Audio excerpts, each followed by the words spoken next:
Ini adalah Desa Harapan. Sama seperti desa-desa lain di Indonesia, sekarang ini Desa Harapan sedang seru-serunya membahas pelaksanaan Undang-Undang Desa. Ya wajar, karena kan undang-undangnya baru dilaksanakan tahun 2015 setelah disahkan pada Januari 2014 lalu. Jadi masih banyak hal yang harus disesuaikan. Intinya sih dengan adanya Undang-Undang Desa ini, desa punya kewenangan mengelola dan mengatur serta mengurus pembangunan desanya sendiri demi meningkatkan kesejahteraan masyarakat. Ini sesuai dengan asas rekognisi dan subsidiaritas dalam Undang-Undang Desa tersebut. Lalu, apa saja sih yang berubah dengan adanya Undang-Undang Desa? Kalau sebelumnya desa lebih banyak menunggu bantuan dana program dari pemerintah pusat atau pemerintah daerah, sekarang setiap tahun pasti akan ada dana transfer dari APBN dan APBD untuk desa. Jumlahnya tentu jauh lebih pasti dan lebih banyak dibanding yang diterima selama ini. Uang itulah yang bisa digunakan desa untuk mendanai program-program yang diinginkan warga desa selama ini. Yang penting, program-program yang disusun itu benar-benar untuk meningkatkan kualitas hidup warga desa.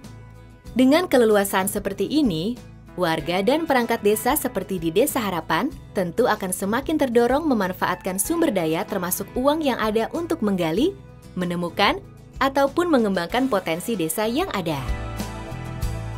Tidak saja mengembangkan potensi di bidang sumber daya alam dan kreativitas, tapi juga harus bekerja keras dan gotong royong mengembangkan kapasitas diri sendiri untuk memecahkan permasalahan desa yang ada. Misalnya di bidang pembangunan. Desa memiliki kewenangan membangun irigasi, jalan desa, air bersih, meningkatkan kualitas layanan kesehatan dan pendidikan, atau bahkan mengembangkan usaha dan potensi wisata desa yang menyerap tenaga kerja untuk meningkatkan ekonomi warga desa. Tentunya pengembangan semua potensi desa ini juga harus memperhatikan unsur kelestarian lingkungan. Di bidang kesehatan dengan adanya Undang-Undang Desa, diharapkan tidak ada lagi anak yang mengalami gizi buruk. Angka kematian ibu saat melahirkan juga bisa ditekan. Kesejahteraan kaum manula pun bisa lebih diperhatikan. Bahkan kegiatan atau program untuk warga difabel di desa kini bisa direncanakan langsung oleh desa. Untuk bidang pendidikan, desa bisa menambah sarana sekolah demi menunjang proses belajar mengajar, membangun PAUD ataupun TK desa, dan sebagainya. Semua penambahan fasilitas pendidikan diharapkan membuat semua anak desa bisa menyelesaikan pendidikan dasar 9 tahun dan bahkan sampai SMA.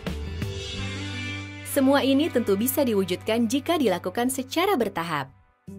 Meski kini desa telah memiliki kewenangan sendiri, program-program yang dijalankan masyarakat desa tetap bisa disinergikan dengan program pemerintah daerah ataupun pemerintah pusat.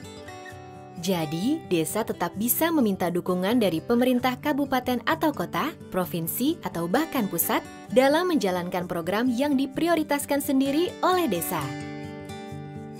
Misalnya, jika suatu desa mengadakan program pencegahan muntaber, warga desa bisa bersinergi dengan Dinas Kesehatan Kabupaten untuk membantu memberikan penyuluhan.